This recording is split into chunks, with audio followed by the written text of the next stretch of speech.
अब पूरा होना है प्रॉपर। हम्म। तेरे फेस पे बस लाइट थोड़ा कम आ रहा है, उसको थोड़ा ठीक कर, नहीं तेरा ही फेस नहीं दिखाई। वो वीडियो में सही आ रहा है, वीडियो में सही आ रहा है जो मैं अच्छा, रिकॉर्ड कर तो रहा हूँ ठीक है, कैमरा तब ठीक है, से। तब ठीक ओके। है। सर पहली बात तो अहो भाग्य हमारे जो आप हमारे पॉडकास्ट पे बता रहे हैं। बहुत फॉर्मल हो गया भाई। अभी इसके लिए मैंने कुछ अभी इसके लिए मैंने कुछ ऐसा स्क्रिप्टिंग वगैरह नहीं तैयार किया कि क्या क्या क्वेश्चन पूछूंगा आपसे। ठीक है, जो जो मेरे दिल में आएगा मैं पूछते चलूंगा। अच्छा है, आपको कुछ फिर नहीं तो आंसर करना है तो आप मना कर सकते हो, स्क्रिप्टेड तो उसको मैं नहीं स्क्रिप्ट होना करवा चाहिए ना। दूंगा। स्क्रिप्टेड नहीं होना चाहिए, सब कुछ तो स्क्रिप्टेड ही चल रहा है। दिल दिल से दिल से दिल तक सर, बिल्कुल। हाँ बस, जितना हो अनस्क्रिप्टेड हो, ठीक ठाक हो, रियल होना चाहिए। स्क्रिप्टेड तो सब कुछ चल ही रहा है। बिल्कुल सर। तो कहाँ से स्टार्ट करें आपकी सर स्कूलिंग? सर हम मैं चाहता हूँ कि हर इंसान के जीवन की जो है एक कहानी होती है हम्म। और फिल्म होता है, हम्म। और उसमें वो एक किरदार का पात्र निभाता है। तो हम्म। मैं इस पॉडकास्ट के माध्यम से जो है आपकी वो कहानी जानना चाहूंगा। एक बातचीत करेंगे, आप भी आपको भी मुझसे कुछ पूछना है तो आप पूछ सकते हो कुछ भी। जैसे कि मेरा चैनल आप जानते ही हो, जैसे नाम है बिंदास मेडिको, बिंदास बीएसपी मेडिको। मेडिको। एक सेकेंड। हाँ।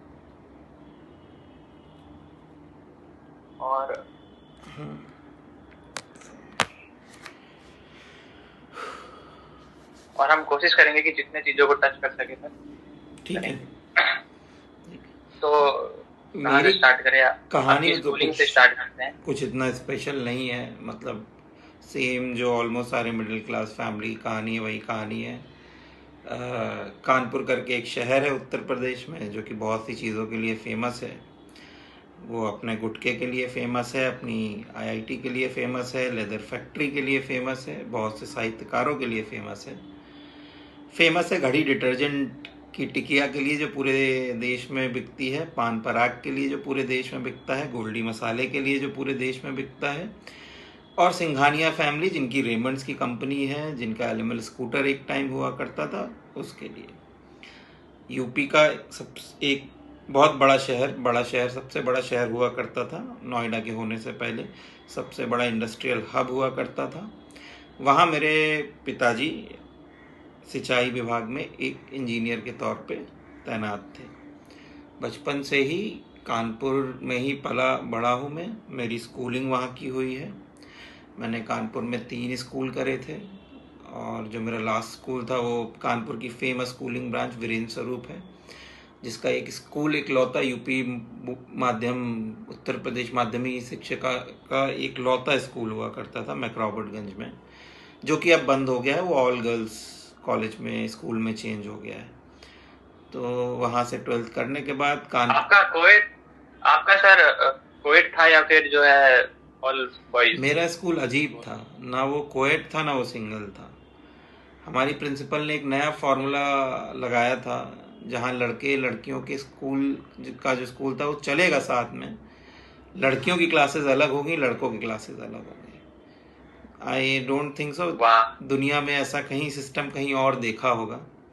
एक ही जगह हमारे लंच इंटरवल होते थे, जहाँ पे लड़के एक तरफ खड़े होके खाएंगे, लड़कियाँ एक तरफ खड़े होके खाएंगी।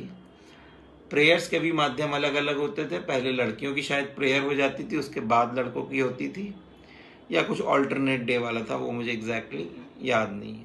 तो बैरियर्स तो वहाँ थे, बट ठीक है, बैरियर्स कोटा वाला तोड़ना सिस्टम तो इन्होंने जानते हैं कॉपी लोग किया और है। कोटा में बैरियर्स भी मैंने तोड़ते हैं।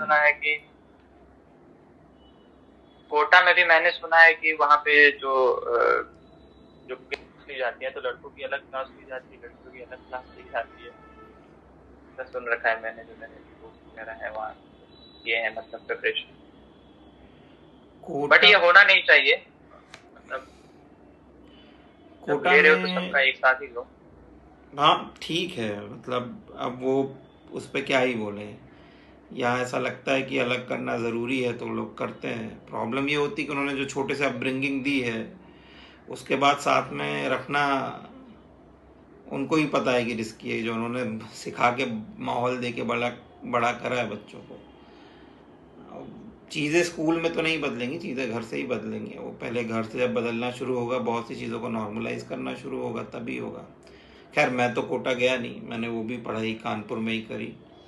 कानपुर में हमारा काका देव करके एक एरिया है, वो बहुत बड़ा कोचिंग हब है, मिनी कोटा कह सकते हो, तो वहीं से मैंने पढ़ाई करी।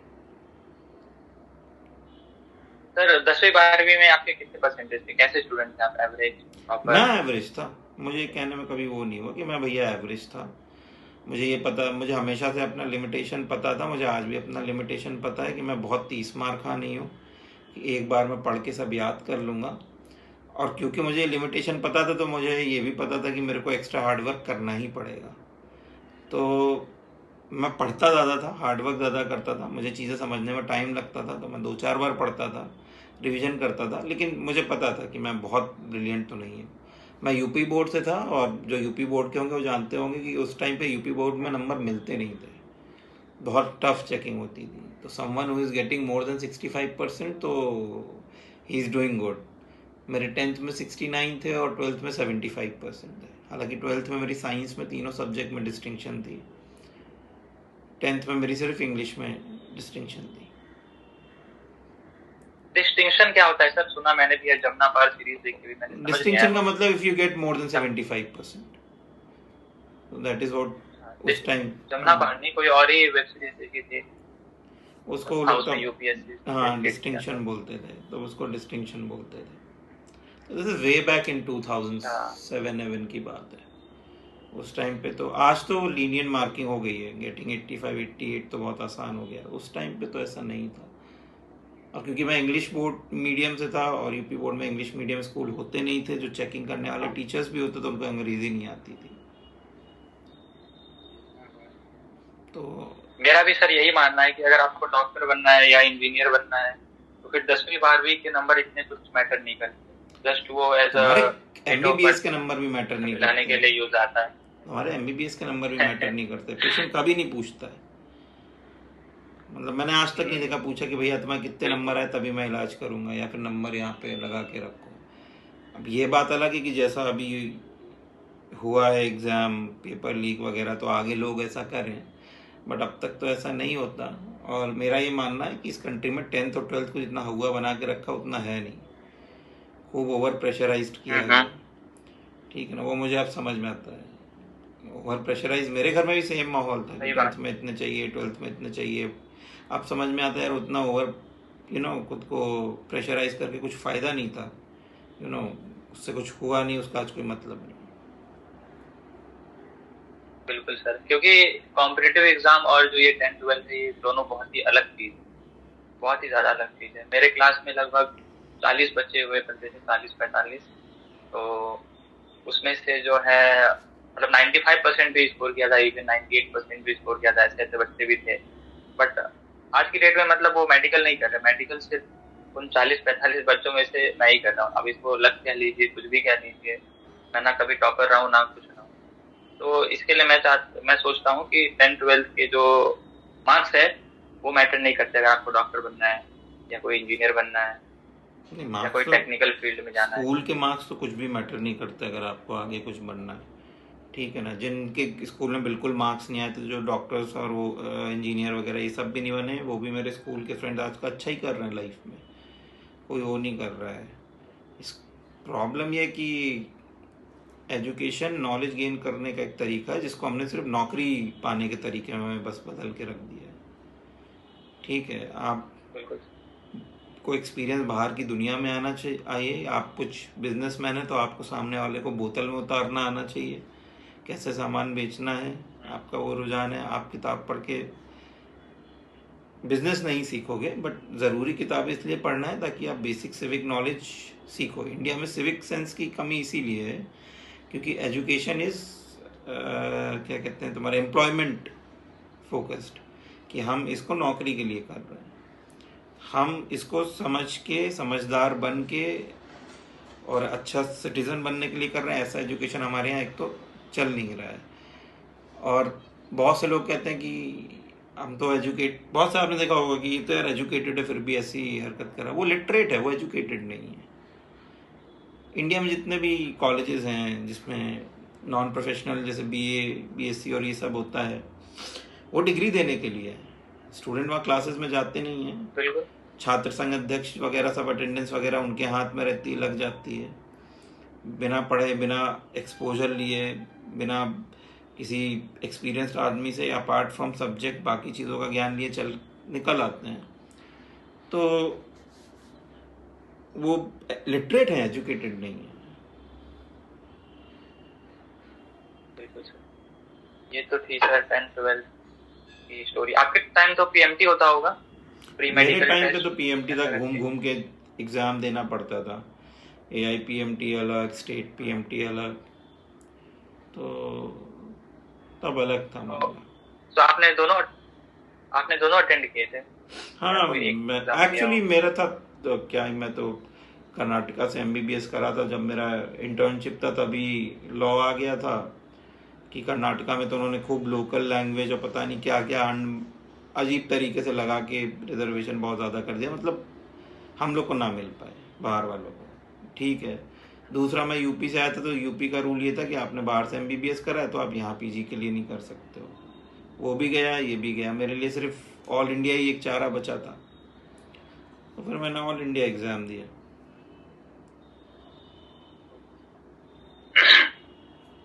तो सर उसके बाद आपने एमबीबीएस ज्वाइन किया, आई थिंक मणिपाल में ज्वाइन किया आपने? हाँ, 2008 बैच मणिपाल में मैंने MBBS ज्वाइन करा 2008 में, और 13-14 तक वहाँ से करके सब कुछ करके मैं निकल आया था।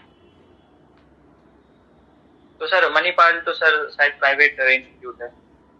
मणिपाल प्राइवेट इंस्टीट्यूट है, लेकिन उस टाइम वो इंडिया के सारे गवर्नमेंट इंस्टीट्यूट से भी अच्छा था। It was top, I think उस साल की रैंकिंग जो भी निकलती थी मैगजीन में, it was Manipal 4th number में था। पहले पे एम्स, दूसरे पे मैमसी था, तीसरे पे कोई था, मणिपाल वॉज ऑन 4th। और वहाँ जाके पता चलता है कि वो 4th पे क्यों था। वो तो सर मैं जानता हूँ कि वो टॉप पे ही है मणिपाल जो है, लेकिन सर उसकी फीस तो काफी ज्यादा होगी, मतलब जितनी भी फीस थी मैंने सिर्फ स्टाइपेंड के पैसे से ही निकाल ली, तो उस टाइम पे इतनी ज़्यादा भी नहीं थी। जो रेसिडेंट, अच्छा। जो मैंने स्टाइपेंड अपना मेडिसिन के टाइम करा, और जो मैंने यहाँ पे अपने SS के टाइम पे किया, और बीच में जो 1 साल जॉब करा था एज SR, मेरी फीस निकल चुकी। मेरा पूरा एक्सपेंस जो मेरे घर वालों ने मेरी स्टडीज़ पे करा था वो पूरा निकल चुका है। उस टाइम पे इतना एग्जूबरेंट नहीं तो होता था। आज के आपने टाइम लोन वगैरह नहीं लिया था बेसिकली? नहीं, उतना कोई ज़रूरत नहीं पड़ा। बेसिकली एजुकेशन लोन वगैरह एक्चुअली वो फाइनेंशियल्स पापा हैंडल करते थे, मैंने कभी उसमें दखल अंदाजी नहीं करी, क्योंकि मेरे फादर को कभी ये पसंद नहीं था उस टाइम पे कि तुम घर की इन सब चीज़ों में दखल अंदाजी करो। लोन लिया कि नहीं लिया वो जाने, उस पर मैंने कभी वो दखल अंदाजी नहीं करी। बट ये था कि जितना पैसा लगा है मेरी पढ़ाई में वो तो सिर्फ मेरा इसी से निकल आया। तो एजुकेशन अगर उन्होंने लिया भी हो, तो अगर एजुकेशन लोन बेसिकली लेना है तो उसमें स्टूडेंट को जाना पड़ता है और साइन वगैरह करना पड़ता है। जैसे कि मैंने लिया हुआ एजुकेशन लोन अराउंड 16,45,000 रुपए का इंडिया से, बैंक ऑफ इंडिया से। तो उसमें है स्टूडेंट को जाना पड़ता है। उन्होंने हो सकता है पर्सनल लोन लिया हो या कोई और लोन लिया हो या किया हो कैसे भी मैनेज, कि मैंने मैनेज किया होगा कैसे भी। बट थिंग इज़ कि उस टाइम पे इतना बहुत ज़्यादा फीस नहीं होती थी। आज अगर आप देखोगे तो उसका 4-5 गुना फीस है, 4-5 गुना है जिस टाइम पे मैंने करा था। आज तो सर मणिपाल की लगभग, मान लीजिए किसी बच्चे को पढ़ना है, प्राइवेट इंस्टीट्यूट है, 60 लाख तो फीस होगी सर, कम से कम 5.5 साल की। हाँ, तो उतने में तो उतने में तो मैं 3 बार MBBS कर लेता जितनी मेरी फीस थी। हाँ, तो अभी तो उतनी हो गई होगी आज तो। हाँ, तो उतनी ज़्यादा फीस उस टाइम पे नहीं थी, तो ठीक है। कॉलेज बहुत अच्छा था। बहुत से लोग इवन गवर्नमेंट में होने के बाद मैंने देखा जो अफोर्ड कर सकते थे उनका गवर्नमेंट में भी सिलेक्शन हो गया, फिर भी वो मणिपाल आते थे पढ़ने। मेरे बैच में भी थे, मेरे जूनियर बैच में भी थे, जस्ट बिकॉज ऑफ रेपुटेशन। हाँ, तो मेरा मानना यही है सर, एक डॉक्टर है वो डॉक्टर है, चाहे उसने कहीं से भी किया हो, गवर्नमेंट से, प्राइवेट से, अब्रॉड से, कहीं से भी किया है, once a doctor is always a doctor, right sir? देखो मेरा ये कहना कि अगर तुम्हारा जो एग्ज़ाम होता है ना, ये स्क्रीनिंग वाला, जब उसने पास कर लिया तो मतलब उसको आता है। वो एग्ज़ाम तो आसान नहीं है, वो एग्ज़ाम तो बहुत टफ है। वो हाँ, वो मैंने जहाँ तक पता है कि वो PG एंट्रेंस एग्ज़ाम से भी टफ है। तो जब उसने वो क्लियर कर लिया है screening exam, that means he knows उसने पढ़ाई कर ली है। उसके बाद डिबेट वहीं ख़त्म हो जानी चाहिए। प्रोज एंड कॉन्स है, क्योंकि वेस्टर्न तुम्हारा बिल्कुल। जो भी आउटसाइड कंट्रीज में उसमें वो चीज़ नहीं पढ़ाई जाएगी ना जो इंडिया में पढ़ाई जा रही है। इंडिया में जो डिसीज़ है, डिसीज़ पैटर्न है। बिल्कुल पीएसएम पूरा का पूरा अलग है। पीएसएम बिल्कुल यहाँ पूरा का पूरा अलग है। हाँ, बाकी वही उसके मैं कह रहा अलावा हूँ ना, एनाटॉमी, फिजियोलॉजी, वही बायोकेमिस्ट्री ये कुछ नहीं वहाँ मिलेगा। जो डिसीजेज हैं, डिसीज पैटर्न्स हैं, वो अलग हैं। यहाँ टीबी है, इन्फेक्टिव डिसीज़ हैं, ये सब बहुत ज़्यादा है। वहाँ इतनी ये मलेरिया, डेंगू, टीबी ये सब नहीं हाँ। मिलेगा। वहाँ पे तुमको मोर ऑफ अब जैसे रशिया, डायबिटीज, हार्ट कंडीशंस। यहाँ किसी को डेंगू होता ही नहीं। ये रशिया, यहाँ किसी को डेंगू होता ही नहीं, मलेरिया होता ही नहीं, टाइफाइड है ही नहीं। हाइजीन का इतना अच्छा लेवल है हाँ, यहाँ पे, तो ये सारी बीमारियां यहाँ है ही नहीं। इसलिए आपको जिस कंट्री में प्रैक्टिस कर रहे हो तो वहाँ की डिसीज पता होना चाहिए। स्क्रीनिंग एग्ज़ाम रखना is a good thing, but जब उसने वो पास कर लिया उसके बाद बहुत ज़्यादा वो ना करें। 1 साल की इंटर्नशिप भी मैं समझता हूँ ठीक हूँ, लेकिन वो 2-3 साल की इंटर्नशिप इज़ नॉट गुड। ये टेबल पे बैठते हैं और अपने मन से रात में हाँ ये रूल बनाना है, बना देते। नहीं, वो रूल तो डिस्करेज करने के लिए कि तुम लोग ना जाओ विदेश, क्योंकि इंडिया में इतने ज़्यादा जो प्राइवेट कॉलेजेस खोले गए हैं थ्रू लॉबी, उनमें कौन लेगा एडमिशन अगर सब विदेश चले गए? तो rule are basically to discourage people from going and take. Sir MBBS पे आते हैं, आपकी एमबीबीएस जर्नी पे। ये एमबीबीएस आपका चल रहा था पढ़ाई वगैरह, तो वहाँ कैसी पढ़ाई वगैरह आप करते थे? मतलब कुछ बताइए इंटरेस्टिंग सा। मैं इतना बोझ तो नहीं एमबीबीएस का लेता था, नहीं, मेरे को समझ में आ गया जब 10th-12th में मैंने इतना सर मारा और मार्क्स का कोई मतलब नहीं है। तो मेरा इतना तो भैया आना चाहिए, मार्क्स के पीछे तो मैं वहाँ नहीं भागा। ठीक ठाक मार्क्स आ जाते थे, मतलब फॉर MBBS 65-66% मार्क्स आ जाते थे मेरे। तो लेकिन ये बहुत अच्छे होते हैं, बहुत अच्छे होते हैं एमबीबीएस में। 60% मार्क्स, 65% मार्क्स, बट पेरेंट्स को होता है बताओ तो इतने ही आए भाई।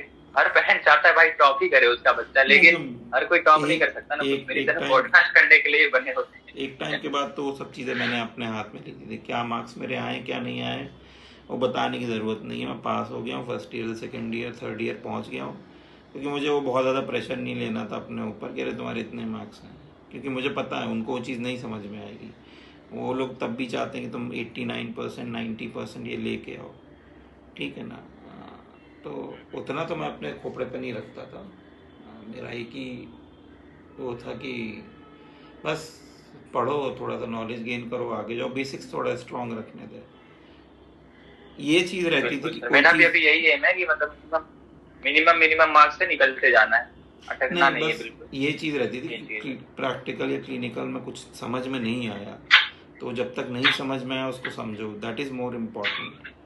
थ्योरी से आप पेशेंट तो नहीं ट्रीट कर पाओगे, आपको प्रैक्टिकली पेशेंट समझ में आना चाहिए। बुक में जैसा लिखा हुआ है और एक्चुअली जैसा केस बिहेव करता है, एक तो पेशेंट टू पेशेंट वेरी करता है, और टिपिकल केसेस 5% ही आपको मिलेंगे जो बुक में लिखे होते हैं कि एग्जैक्टली पेशेंट उसी सिम्टम्स के साथ आए, उन्हीं लैब वैल्यूज़ के साथ आए, ऐसा नहीं होता, ठीक है ना।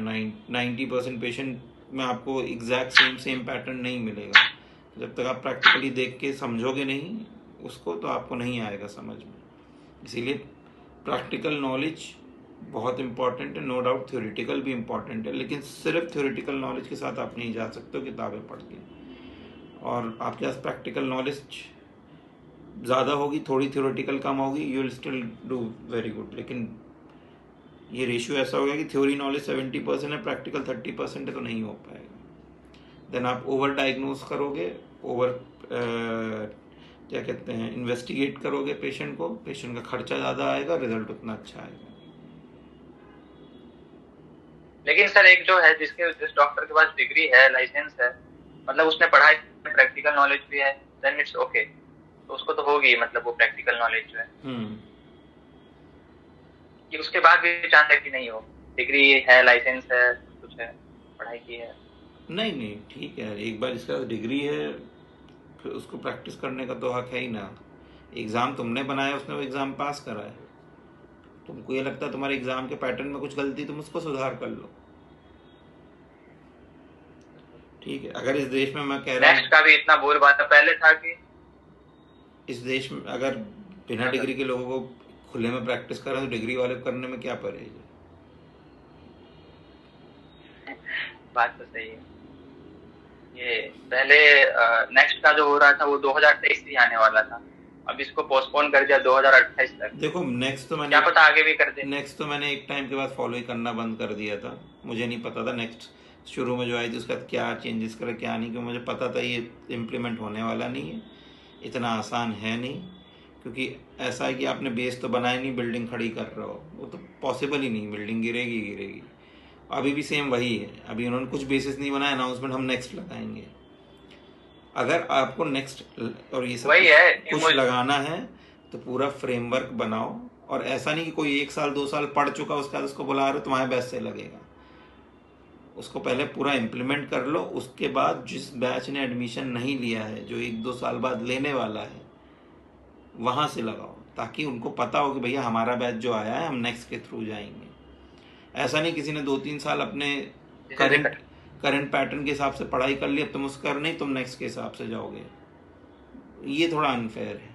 हमारे यहाँ प्रॉब्लम ही यही है, या तो रूल चेंज नहीं होते हैं, या तो एक रात को चेंज अगले दिन इम्पोज। ये नहीं कि उसको एक पैटर्न की तरह धीरे धीरे बनाओ और फिर टाइमली उसको इम्पोज करो।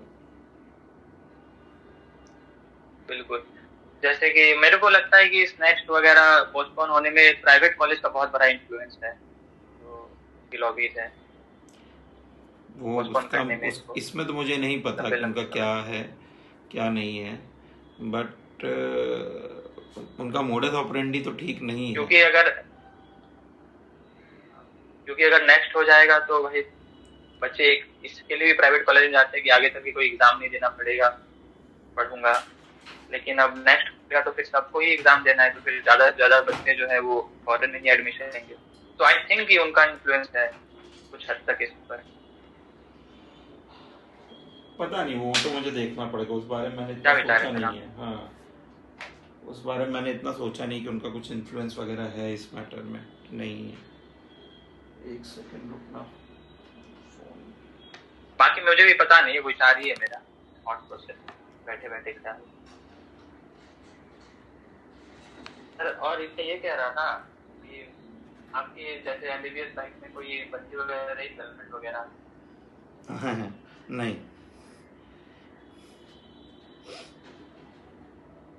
ना भाई, दोस्त है मेरे। सौभाग्यशाली होते हैं वो जिनके बच्चे।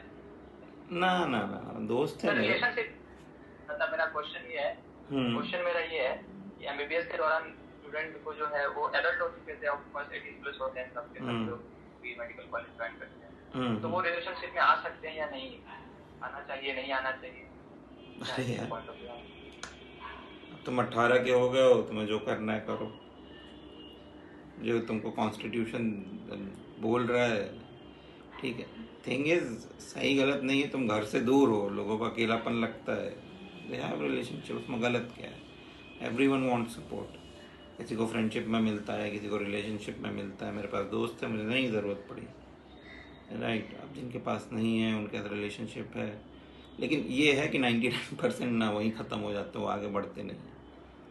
तो एक पार्ट ये कि लोग कुछ लोग बहुत ज़्यादा हैवली इन्वेस्ट कर देते हैं इमोशनली, फिर उसके बाद पछताते हैं, तो वो सब नहीं करना है, थोड़ा इजी लाइफ लेना है। आई थिंक इसीलिए आजकल वो swap culture, swipe to left culture इसीलिए ज़्यादा चल गया, क्योंकि कोई कल्चर, क्योंकि सब चाइनीज़ मॉडल हो गया, बहुत दिन तक टिकता नहीं है।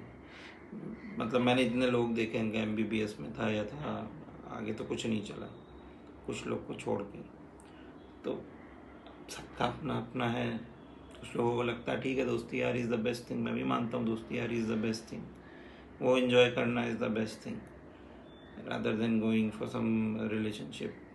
दोस्ती यार इन्जॉय करो, सीरियसली बंद के मत रहो। मेरा मैं मानना है कि कॉलेज में ना रिलेशनशिप वगैरह बांध देते हैं, करंट जनरेशन में ये चीज़ ज़्यादा है, इसलिए कॉलेज कैंपस सूने पड़े रहते हैं। हमारे टाइम पे इतना नहीं था, 250 का बैच था, शायद मुश्किल से 10 कपल होंगे, बाकी सब फड्डे ही मारते थे, खेल रहे हैं कूद रहे हैं, क्रिकेट चल रहा है, फुटबॉल चल रहा है, मस्ती यारी चल रही। तो कैंपस में ना बहुत लाइवली कैंपस था, मणिपाल से लाइवली कैंपस इस पूरे कंट्री में कहीं नहीं था, इतना लाइवली कैंपस। क्लासेस ख़त्म होते ही अभी भी जा गया था मैं, अपना कोर्स ख़त्म होने के 1-2 साल ही बाद गया था, कॉन्वोकेशन में गया था, एकदम ही सूना।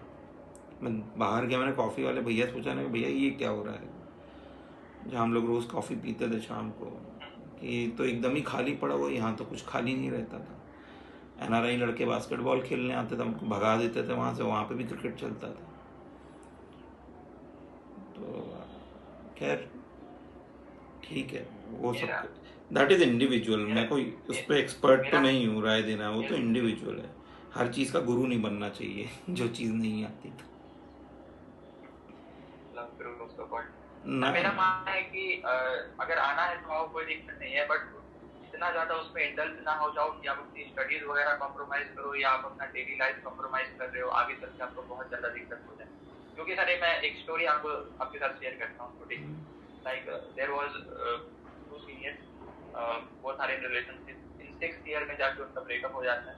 ठीक है, फिर वो जो लड़की है वो तो ठीक है, अपना सही चल रहा है, लड़का इतना ज्यादा ट्रॉमेटाइज हो जाता है, इतना ज्यादा वो हो जाता है कि वो यहाँ पे बहुत अच्छा पढ़ता था, बहुत सब कुछ अच्छा करता था, बट जब FMD निकालने की बात आई तो लड़की अपना सब इमोशन को साइड में रख के FMD क्लियर डिड, एंड वो जो है उनका मतलब जैसे 300 नंबर का होता है ना, तो 87 आया था, मतलब तो कुछ पढ़ाई ही नहीं की उन्होंने। हाँ, तो फिर क्या करना, इतना भी इंटरेस्ट नहीं होना चाहिए।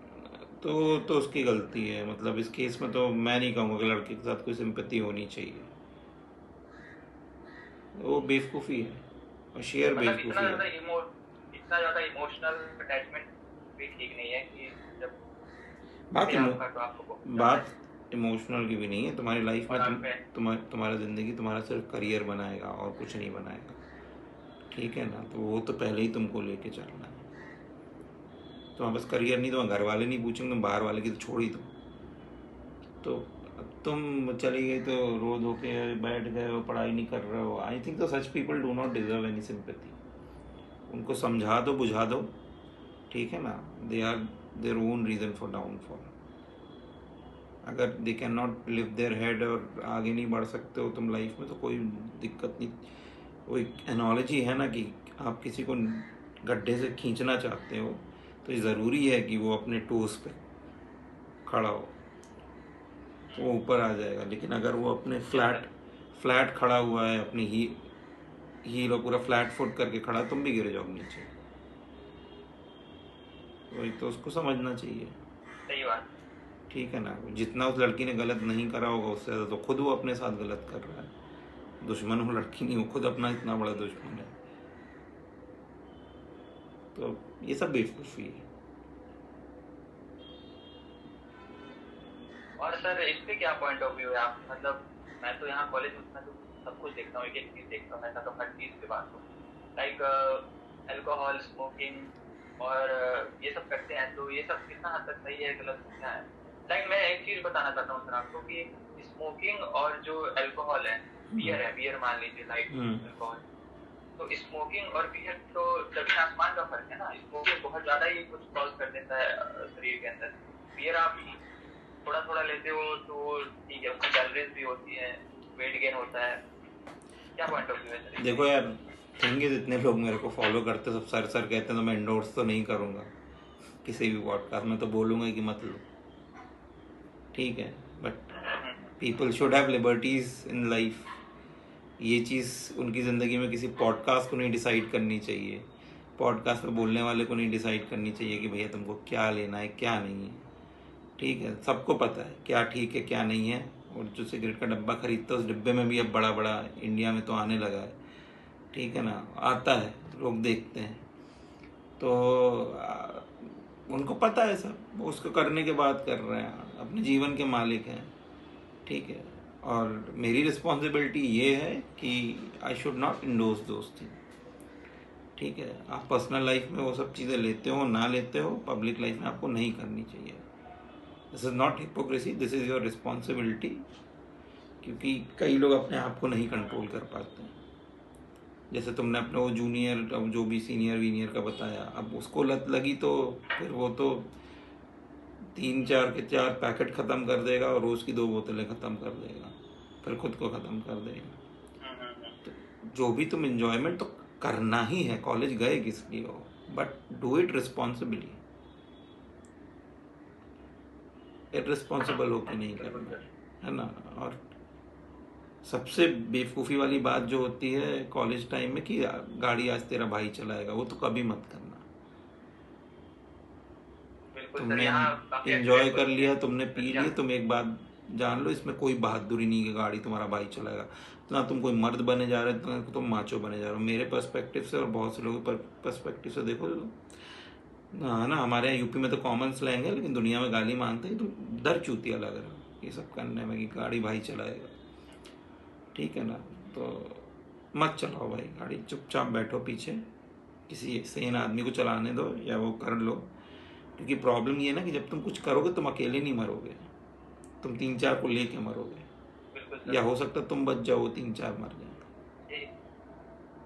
इसी बात पे और एक इंसिडेंट शेयर कर देता हूँ आपके साथ। लाइक ये मैंने बोला नहीं है, आज बोल रहा हूँ कि लाइक उसमें भी सीनियर थे, they hired a car from here and rent पे मिल जाती है, तो and they are drunk, fully drunk, and they are driving, and 3 people in car, they hit with a tree very brutally and all 3 of them got dead. हाँ तुम बोला ना, young age में ये बेवकूफ़ी बहुत होती है। हाँ हाँ हाँ, यंग एज में बेवकूफ़ियाँ बहुत होती हैं। स्ट्रिक्ट रूल बना लो भैया, लाइफ सबसे ऊपर है। कब फालतू का माचो नहीं बनना। मैं तो कभी नहीं बनता था कि मैं ये हूँ, मैं ये कर लूँगा, वो कर लूँगा। भैया मेरे बस की बात नहीं है। तुमको लग रहा है कि मैं फुद्दू, मैं डरपोक हूँ, तुम्हें लगे, बट मैं नहीं करूँगा तो मैं नहीं करूँगा। वो वाला एटीट्यूड होना चाहिए। सर और एक चीज है कि पीयर प्रेशर में आके ना लोग बहुत करने लगते हैं। जैसे कि मेरा एक फ्रेंड है, वो जब यहाँ आया था तो बिल्कुल कुछ नहीं, ना सुनता ना दारू, कुछ नहीं पीता था, बिल्कुल पढ़ता था और नॉर्मल। बट उनके कुछ दोस्त बने और यारे बकवास, तो वो करते कोरी बकवास, कोरी बकवास, ठीक है ना। तो उनके साथ खड़े रहने के लिए, उनके साथ खड़े रहने के लिए, बात करने के लिए कोरी बकवास। और आज की डेट में वो बंदा 2 डिब्बी सिगरेट की खत्म कर देता है। कोरी बकवास, एक नंबर का झूठ, ठीक है ना। कोरी बकवास है, एक नंबर का झूठ है, ठीक है ना। वो बंदे को हमेशा से मन था कि वो ट्राई करे, पिए, ठीक है ना। अंदर से उसके अंदर घर वालों का वो भरा हुआ था जो भी है, तो उसको डर रहता था कि मैं ऐसा करूँगा, उसे अपनी इमेज भी अच्छी रखनी है और करना भी है, तो बिल किसी और के ऊपर फाड़ना पड़ेगा। तो मेरे दोस्त ऐसे थे, ये वो, कोई इस दुनिया में ना इतना फोर्स नहीं करता। अगर तुम्हारा दोस्त ये चाहता है कि तुम उसके साथ तभी खड़े हो सकते हो तुम दारू सुट्टा पी रहे हो, तो भैया वो तुम्हारा दोस्त तो नहीं, ठीक है ना। क्योंकि लिटरली कोई दोस्त ऐसा नहीं करेगा। तुम नहीं पीते हो, मैं नहीं पीते हो, ये तो कोरी बकवास है। बिल्कुल सही बात, बिल्कुल सही बात है। लेकिन सर मैं जो एक बात कहने की चाह रहा हूँ, आपका पर्सपेक्टिव मैं समझ रहा हूँ, एक अलग हो गया कि उसे करना ही था तभी उसी ने किया, हाँ, है ना, आप ये कहना चाह रहे हो।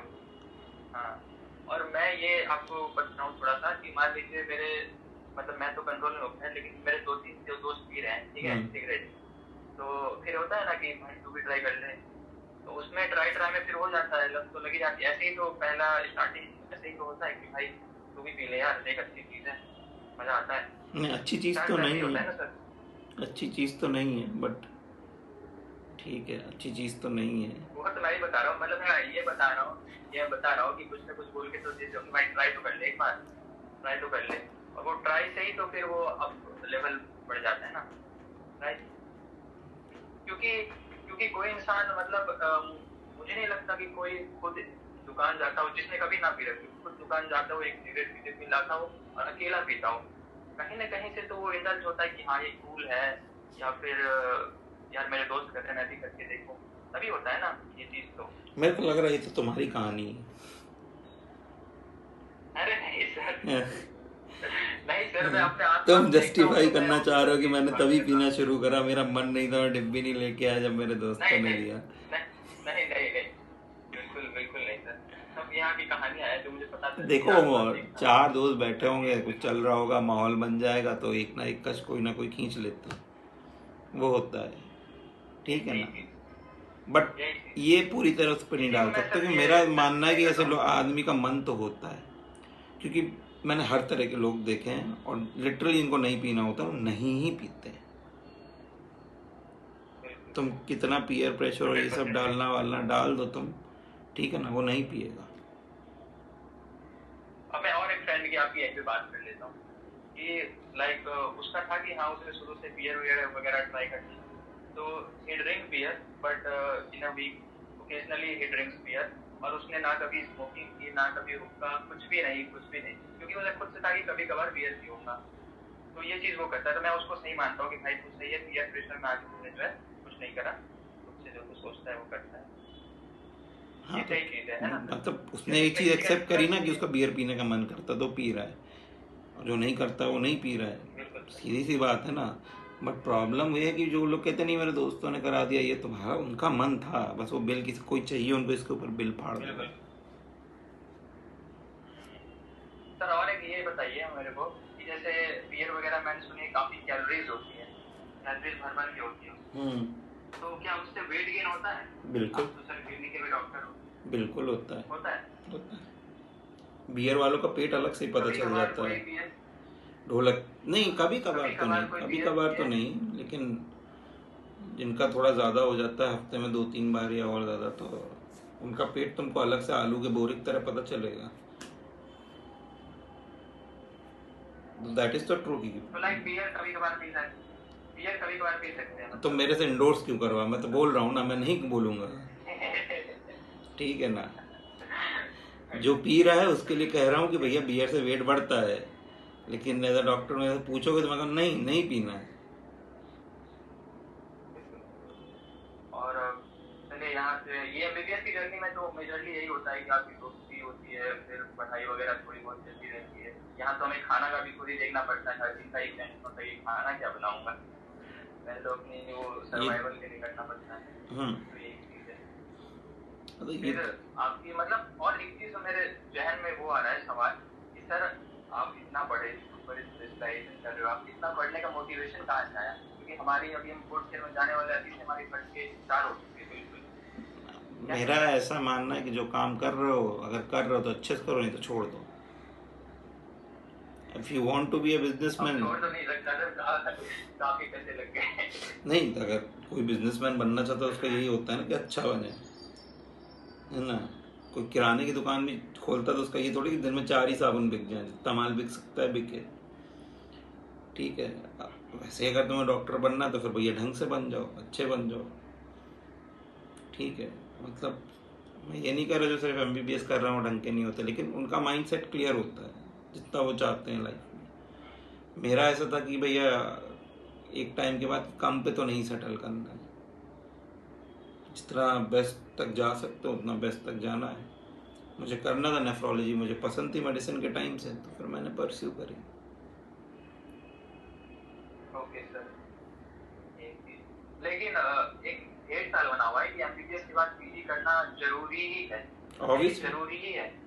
मुझे अगर तुमको क्लर्क की जॉब नहीं करनी, सिर्फ फॉर्म फिल करने हैं, डेथ सर्टिफिकेट फिल करना है, वाइटल आइटल डालने हैं, अगर तुम उससे खुश हो तो ठीक है, MBBS is good and well for you. क्योंकि आजकल उससे ज़्यादा तो कुछ ऑफर में नहीं है एमबीबीएस वालों को। एमबीबीएस बंद कर देनी चाहिए, मेरा तो ऐसा मानना है, आउटडेटेड हो गई है। क्योंकि अब जो काम पहले एमबीबीएस वाले 20-30 साल पहले करते थे, अब एमडी वाले करते हैं। एमबीबीएस वाला पेपर भरता है, एमडी वाला भैया गैस्ट्रो के पास जाओ, नेफ्रो के पास जाओ, इधर उधर रेफर करता है। मेन पेशेंट अब मेनली सुपर स्पेशलाइज वाले देखते हैं। दूसरा चीज़ ये भी है कि एमबीबीएस सिर्फ एक लैडर बन के रह गया पीजी करने का। कोचिंग सब जगह खुल गई है, 2nd-3rd ईयर से कुछ भी बच्चे मतलब बेसिक सीखने की कोशिश नहीं करते हैं। आ गया आपके पास सारे कोचिंग्स का वो मटेरियल ऑनलाइन और आप वही रट रहे हो, तो इसीलिए वो बात बिल्कुल ठीक है। एमबीबीएस में बाद आपको एक खाने पीने और घर चलाने भर का काम तो मिल जाएगा, लेकिन वर्क सेटिस्फेक्शन नहीं मिलेगा। मतलब आप बेरोजगार नहीं रहोगे, मतलब आप नहीं, बेरोजगार तो नहीं रहोगे ना। एमबीबीएस वाले के पास इतना तो दिमाग है ही, कुछ ना कुछ तो कर ही लेगा।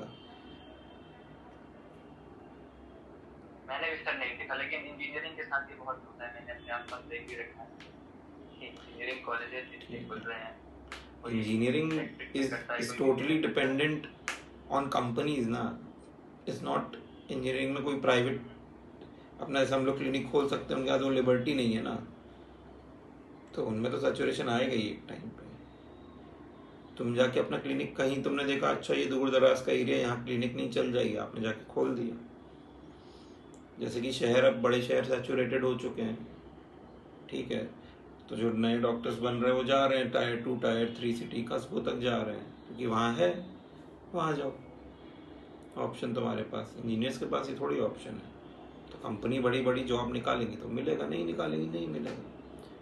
कुछ छोटी मोटी फर्म वगैरह सॉफ्टवेयर वॉफ्टवेयर के चला लेते हैं, ठीक है ना, लेकिन हर कोई तो वो नहीं कर सकता।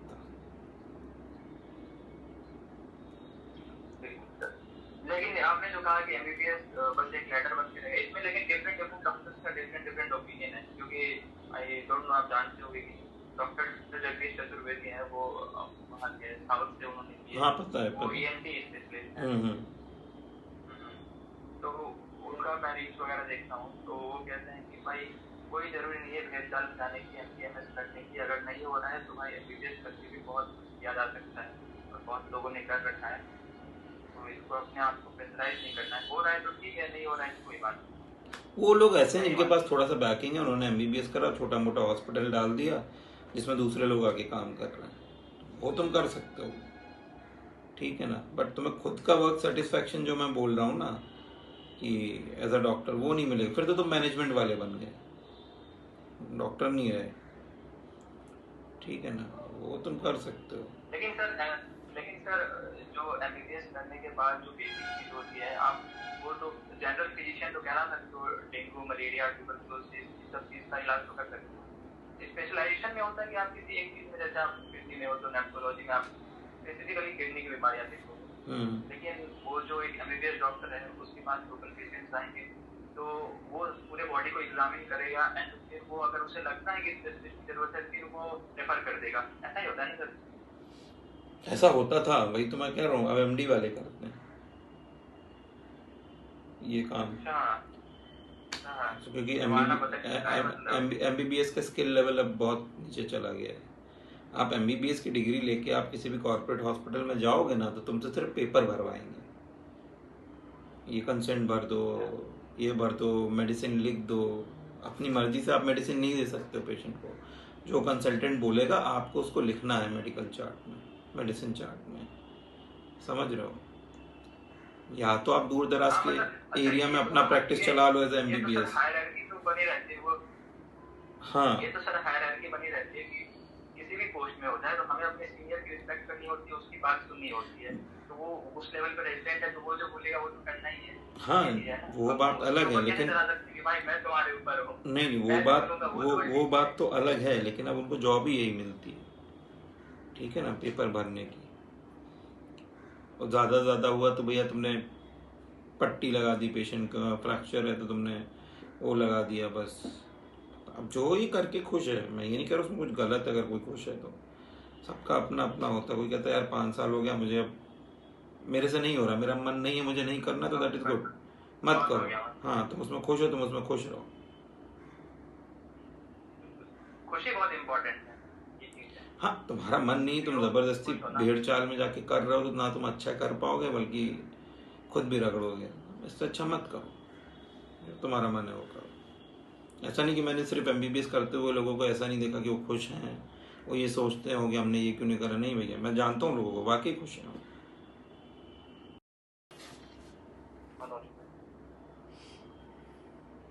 बहुत मजा आ रहा था आपसे बात करके, पता नहीं बीच में बोला काटा भाई।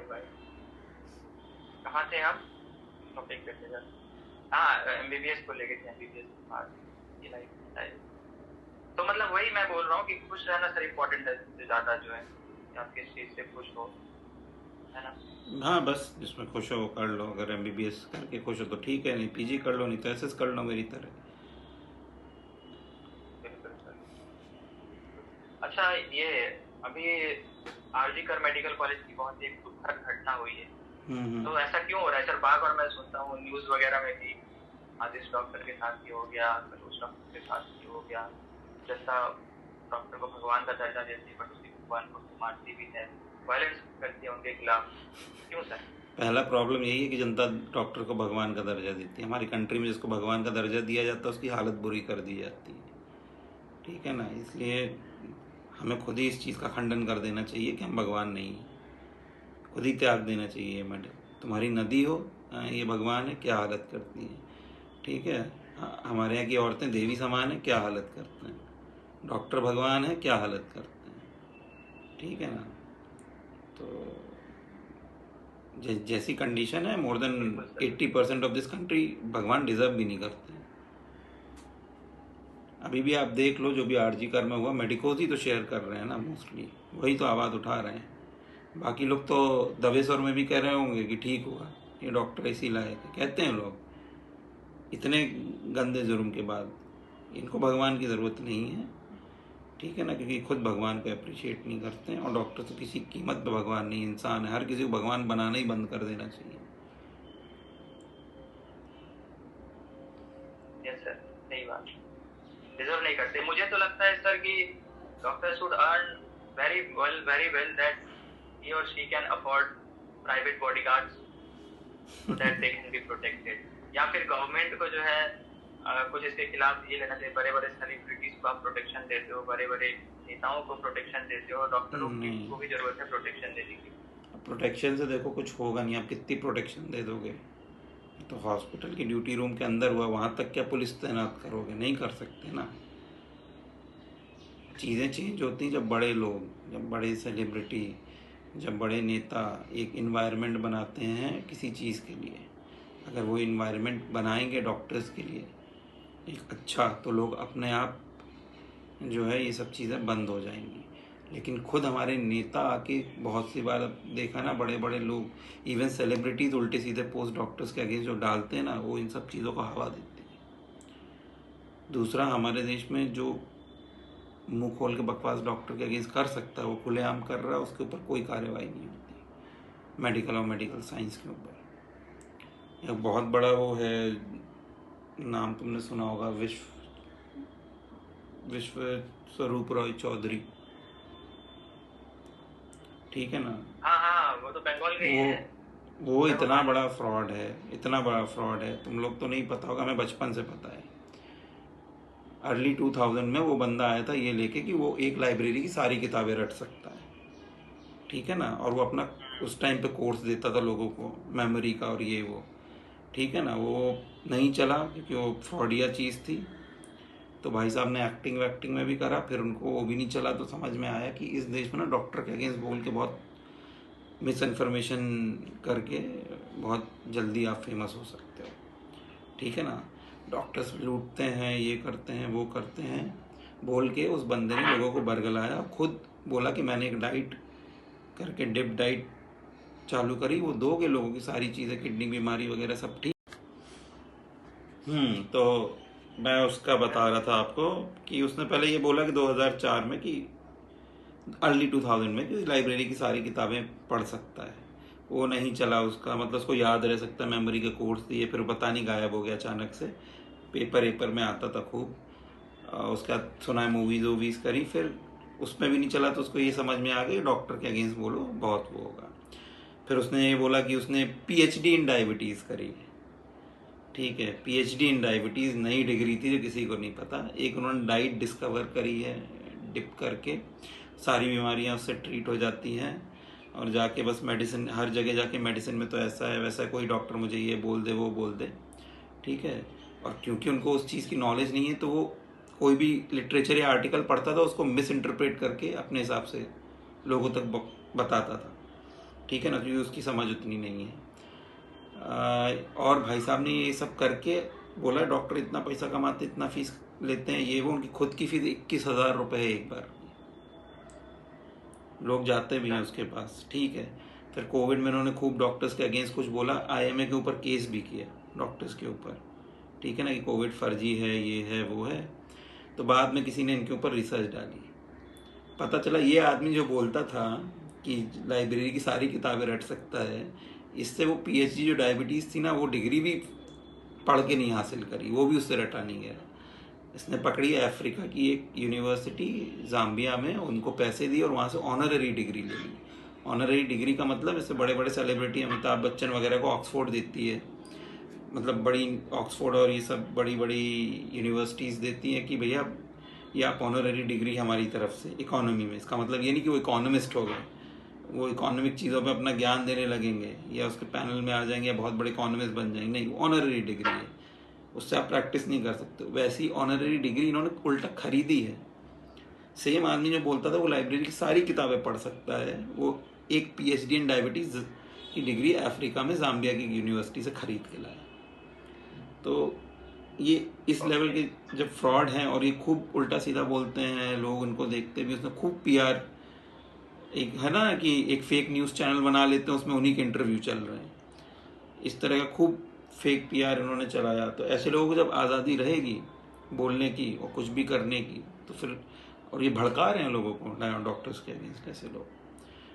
तीसरी चीज़ है, सोशल मीडिया पे जितना भी मैं फैक्ट चेक करता हूँ, क्योंकि मैं करता हूँ जैसे डॉक्टर्स के अगेंस्ट कुछ आया, 95% ऑफ टाइम गलत चीज़ें, जैसे किसी का पेशेंट एडमिट हुआ, कुछ हुआ, तो वो अपने साइड की स्टोरी और उसमें कुछ फ्रेम करके और जो उनकी लेमैन की समझ है उसमें मसाला लगा के वो पोस्ट डालते हैं,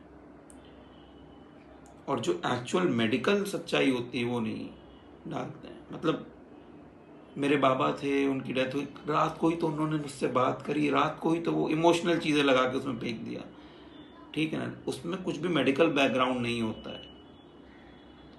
तो ये सब चीज़ें फेक, ये सब चलेंगी तो होगा डॉक्टर के अगेंस्ट प्रॉब्लम। इसमें मैं आपको ये बताने की कोशिश बस कर रहा हूँ, आप जगह जगह पुलिस नहीं खड़ी कर सकते, कलेक्टिवली सबको आना पड़ेगा, सोसाइटी में चेंज लाना पड़ेगा। जब सोसाइटी इस चीज़ को समझेगी कि मेडिकल प्रोफेशन साइंस है, कोई चमत्कार नहीं है फूंक मारने से हो जाए, ठीक है ना, इसमें आप सक्सेसफुल हो गए नहीं भी हो गए, साइंस में तो यही चीज़ है। चंद्रयान एक बार में नहीं गया, दोबारा में गया, ठीक है ना। ट्रीटमेंट किसी पर सक्सेसफुल कर होगा, किसी के ऊपर same treatment will not work, ठीक। तो जब लोग ये समझेंगे तो ये सब चीज़ें कम होंगी। जब लोग इस देश के साइंस में बिलीव करना शुरू करेंगे, लोग अभी तक बाबाओं के चमत्कार में और हमारी गोलियों और दवाइयों की जो साइंस है उसमें अंतर नहीं करता, उनको लगता है यहाँ पे भी वही चमत्कार होना चाहिए जो बाबा फेक चमत्कार करके दिखाते हैं। फूक मार के जो ये कर देते हैं, खुजली गायब कर देते हैं। हाँ, खुजली पाइल सब गायब हो जाता है, मतलब। और लोग विश्वास कर रहे हैं आज के टाइम पे, उनको ये समझ में नहीं आ रहा कि ये सब स्टेज्ड है, उन्हीं के आदमी हैं जो आ जाएंगे उधर।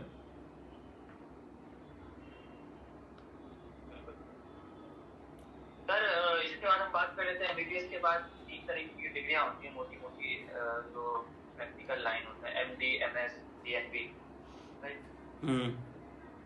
और उसमें मतलब MD भी होती है 3 साल की, MS 3 साल की होती है, DNB का मुझे आइडिया नहीं है कितने साल की होती है, क्या है सर? DNB भी 3 साल की होती है, मैंने DNB मेडिसिन ही करा है, DNB भी 3 साल की होती है, इवन मैं SS में भी DNB कर रहा हूँ।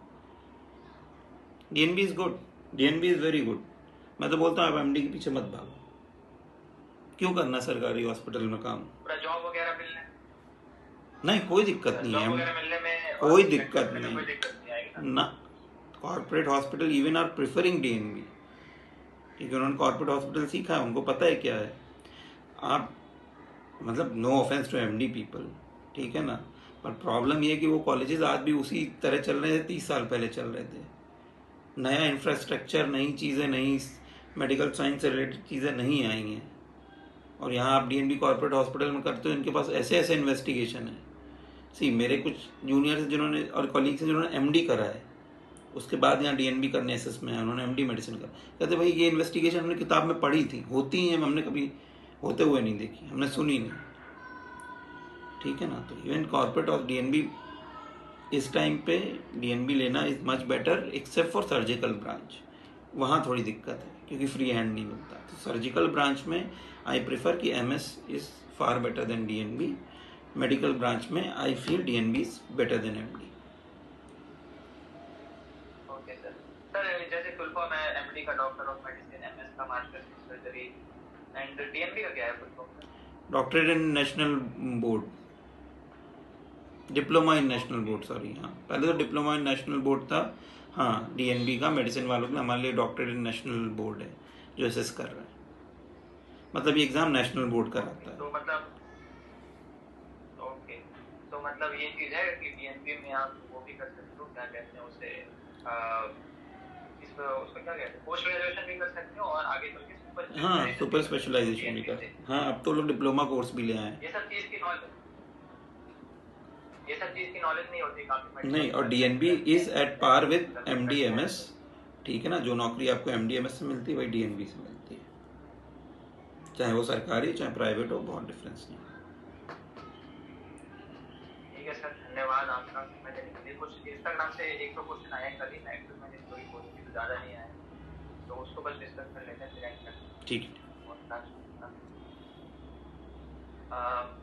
एक क्वेश्चन है वर्मा जी खर्चू का कि डिफरेंट कंट्रीज में जो है एमबीबीएस के लिए आप बताइए। तो डिफरेंट कंट्रीज में मुझे जो जितना मुझे आइडिया है और जितना मैं डील करता हूँ कि ये चीज़ होती है कि आप +2 की हो, आपको कुछ ऐड करना है तो आप कर सकते हो, या फिर आप सोच सकते हैं। अभी तो ऐसा है कि +2 करा हो, आप क्वालिफाई करे हो नीट में, देन यू कैन गो, और तो कुछ